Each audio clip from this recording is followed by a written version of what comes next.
What's up, Mob Crew? I'm Chris. In today's video, the taxi driver that drove Kaylee and Maddie home speaks for the first time. So we're going to go over his statement and more in today's video.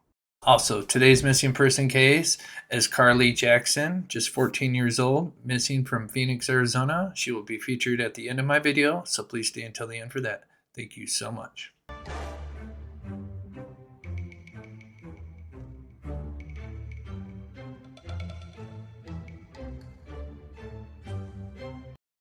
All right, guys, so here is the Daily Mail. It looks like they did an interview with the private taxi driver that drove Kaylee Gonzalez and Madison Mogan home a few hours just before they were sadly murdered. So we're going to go ahead and read the article. So it says the driver who took the two murdered University of Idaho students home that night they were killed has broken his silence to tell how he was haunted by the knowledge that his job was to get them home safe, but instead he delivered them to their deaths. Speaking for the first time and exclusively to Daily Mail. Quoted saying, "It's not lost on me that my job was to get these girls home safe, but that didn't really help this time." So it says, today the man who drove Kaylee and Madison home has recounted his recollections of that night and claimed that the community is living in fear with little faith in MPD. Speaking on condition of anonymity, he said, "I had known Kaylee and Maddie and Xana too. They would occasionally get rides home, and there was nothing out of the ordinary that night." Surveillance footage shows Kaylee and Madison showed the girls picking up pasta at the grub truck around 1:40 a.m. after ending their evening out at the nearby corner club in the downtown Moscow. The driver goes on to say, "I picked them up around 1:40, 1:45 a.m. They had their food. They were super excited about their mac and cheese, as girls are after they go to the club. They sat in the back and they chatted. They were normal, like any other night. They weren't upset about anything or talking about anyone." The driver said he was familiar with the surveillance footage in which one of the girls appears to be talking about somebody called Adam earlier in the evening, but he said they didn't talk about him or any boy on that ride. I think that's very interesting. Moscow police have contacted Adam and who they have described as cooperating with the investigation. According to the driver, sometimes the girls would talk about boys, but that night they were just excited about their food. There was no apprehension, no weird feelings, no upsetness. There was no nervousness about them. They weren't afraid of anybody. There was nobody following them or following us. There was absolutely nothing about that ride that was different or abnormal. They were just typical sorority girls talking away, and half the time they don't pay a whole lot of attention to us drivers. We're just kind of doing our thing. The driver said he didn't pull right up to the door of the girl's house, stopping instead on the side out in front of the street.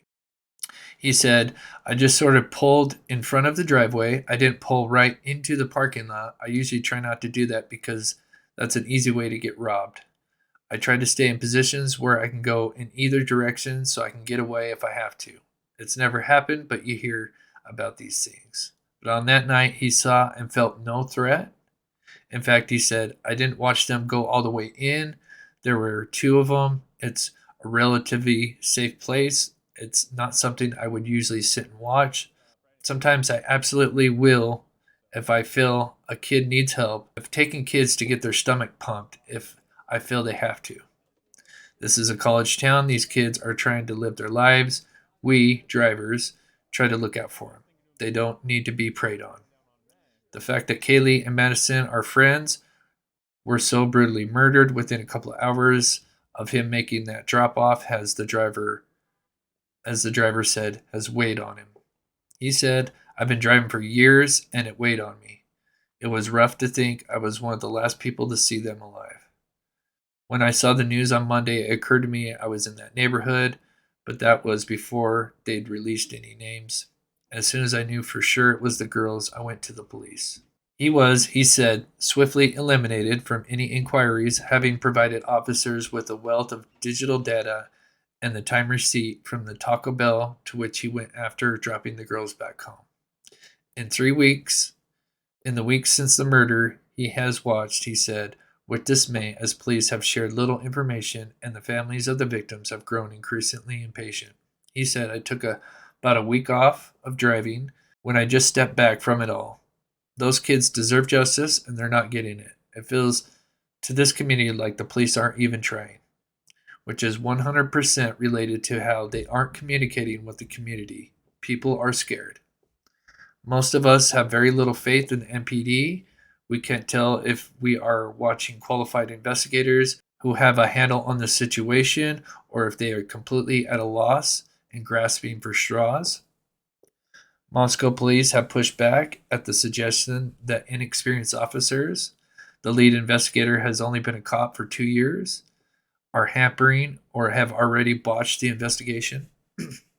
No murder weapon has been recovered, no suspects named, but police are still seeking the occupants of a white 2011-2013 Hyundai Elantra with unknown license plates caught on CCTV in the area near the time of the killings. That's about it for the interview with the driver. This is one of the last people to see these two girls alive. You know, his job is to make sure they get home safe, which he did. He got them home safe, unfortunately. There's somebody that showed up shortly after that committed this heinous crime. I'm also doing another video regarding the source of the White Hyundai Elantra. We know we have their security surveillance on Linda Lane, but I do have some arguments against that they could have some other sources, which would be a good thing. Let me know your thoughts in the comments down below. Please be respectful. Please smash that like button. Share this video with a friend. If you're new to the channel, please subscribe. And also, today's missing person case is Carly Payton Jackson, 14 years old, 5'4", 120 pounds, brown hair, hazel eyes. She went missing on the 9th of December.